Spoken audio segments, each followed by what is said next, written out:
अस्सलाम वालेकुम स्टूडेंट्स। मैं हूं आपका टीचर काजी अब्दुल गफूर और आप देख रहे हैं बायो प्लस पी के चैनल। आज हम पढ़ेंगे pairing scheme of 10th biology Punjab board for exam 2024। तो आइए हम चलते हैं पेयरिंग स्कीम की तरफ।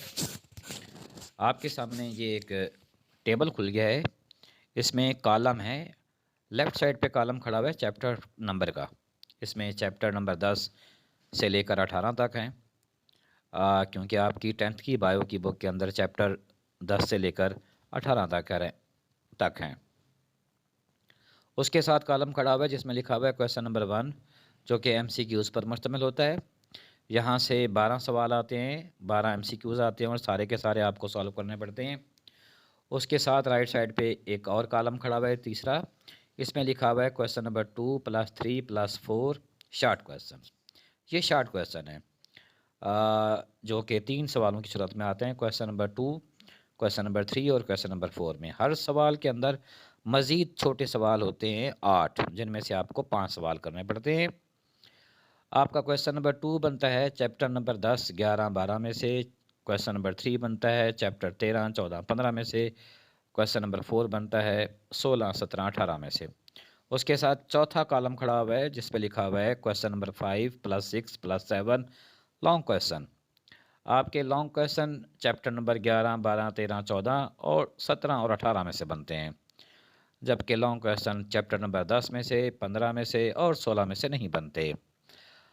इसके साथ आपके मौजूद है आखिरी वाला कॉलम जिसमें लिखा हुआ है वेटेज ऑब्लिक मार्क्स। इसमें हम बता रहे हैं कि कौन से चैप्टर में से टोटल कितने नंबर के सवाल आते हैं। चैप्टर नंबर 10 में देखें, उसके आगे लिखा हुआ है 7। कैसे 7 हैं जी? MCQs से एक MCQs आता है चैप्टर नंबर 10 में से 1 नंबर का, और 3 शॉर्ट क्वेश्चन आते हैं। हर शॉर्ट क्वेश्चन 2 नंबर का होता है। इस तरह से 2 3 6 नंबर के शॉर्ट क्वेश्चन और 1 नंबर का MCQs, तो ये हो गए 7 नंबर। 11 चैप्टर से 1 नंबर का MCQ, 2 शॉर्ट क्वेश्चन आते हैं, ये 4 नंबर के हो गए। ये हो गए 1 और 4 5, और क्वेश्चन नंबर 5 का ये पार्ट आता है जो 4 नंबर का होता है। 5 और 4 ये हो गए 9। इसी तरह से चैप्टर नंबर 12 में 11 नंबर के सवाल आते हैं। 13 में से 10 नंबर के, 14 में से 11 नंबर के, 15 और 16 में से 10-10 नंबर के, 17 में से 9 नंबर के और 18 में से 10 नंबर के। हम देख रहे हैं कि चैप्टर नंबर 11, 12, 13, 14 यहाँ से लॉन्ग क्वेश्चन आते हैं और 17 और 18 से भी लॉन्ग क्वेश्चन आते हैं। ठीक है, अब हम ज़रा चलते हैं इसकी कंक्लूजन की तरफ। यहाँ 2 प्लान मैंने लिखे हैं, प्लान ए और प्लान बी। ज़्यादातर लोगों के लिए प्लान ए मैं रेफ़र करूँगा, क्योंकि ऐसा होता है कि कुछ बच्चों ने ज़्यादा सिलेबस या पूरा सिलेबस कवर नहीं किया होता। मिसाल के तौर पर अगर कुछ बच्चों ने इतना सिलेबस कवर किया हुआ है कि मिसाल के तौर पर कुछ बच्चों ने अगर इतना सिलेबस कवर किया हुआ है कि उन लोगों ने 14 चैप्टर तक पढ़ा हुआ है, तो उनके लिए प्लान ए बेस्ट है। क्यों बेस्ट है? इसलिए कि चैप्टर नंबर 11 और 13 में से आपका लॉन्ग क्वेश्चन नंबर 5 अटैम्प्ट हो जाता है। इसी तरह से चैप्टर नंबर 12 और 14 में से आपका लॉन्ग क्वेश्चन नंबर 6 मुकम्मल तौर पर अटैम्प्ट हो जाता है। ये 4 चैप्टर हैं जो आपको मुकम्मल करने हैं। इसके अलावा आपके 5 चैप्टर बढ़ते हैं, चैप्टर नंबर 10, चैप्टर नंबर 15, 16, 17, 18। यहाँ से आप लोगों ने सिर्फ और सिर्फ जो कुछ करना है वो मैं आपको बता रहा हूँ।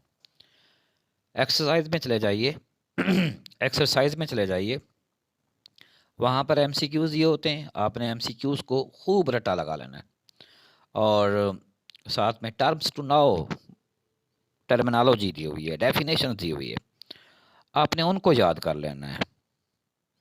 वो शॉर्ट क्वेश्चन सिर्फ आपने याद कर लेने हैं, तो आपका पूरा का पूरा क्वेश्चन पेपर अटैम्प्ट हो जाता है। आपका 1 नंबर का सवाल भी नहीं बचेगा। लेकिन प्लान बी उन बच्चों के लिए है जिन्होंने अभी तक कुछ भी नहीं पढ़ा, और उनको पढ़ने के लिए चैप्टर नंबर 12 और 14 बहुत मुश्किल लगेगा। प्लान बी से हमने चैप्टर नंबर 12 और 14 निकाल दिए, उसकी जगह पर रख दिए लॉन्ग क्वेश्चन नंबर 7, और लॉन्ग क्वेश्चन नंबर 7 के अंदर होते हैं चैप्टर नंबर 17 और 18। ये कंपैरेटिवली चैप्टर नंबर 12 और 14 की निस्बत छोटे चैप्टर भी हैं, आसान चैप्टर भी हैं।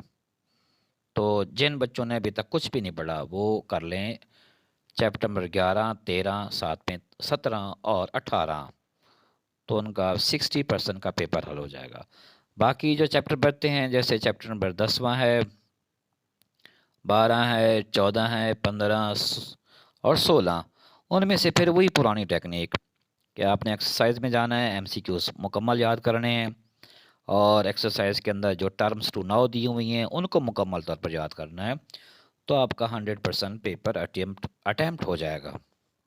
अब मेरी आपसे रिक्वेस्ट है कि जो लोग ये लेक्चर सुन रहे हैं या जिन लोगों ने ये पेयरिंग स्कीम देख ली है, अगर उनको अच्छी लगी है तो मेरे इस चैनल को सब्सक्राइब कर दें, साथ में बेल आइकॉन का बटन भी प्रेस कर दें, ताकि जब मेरी अगली वीडियो आप तक पहुंच आए तो सबसे पहले आपके पास पहुंचे।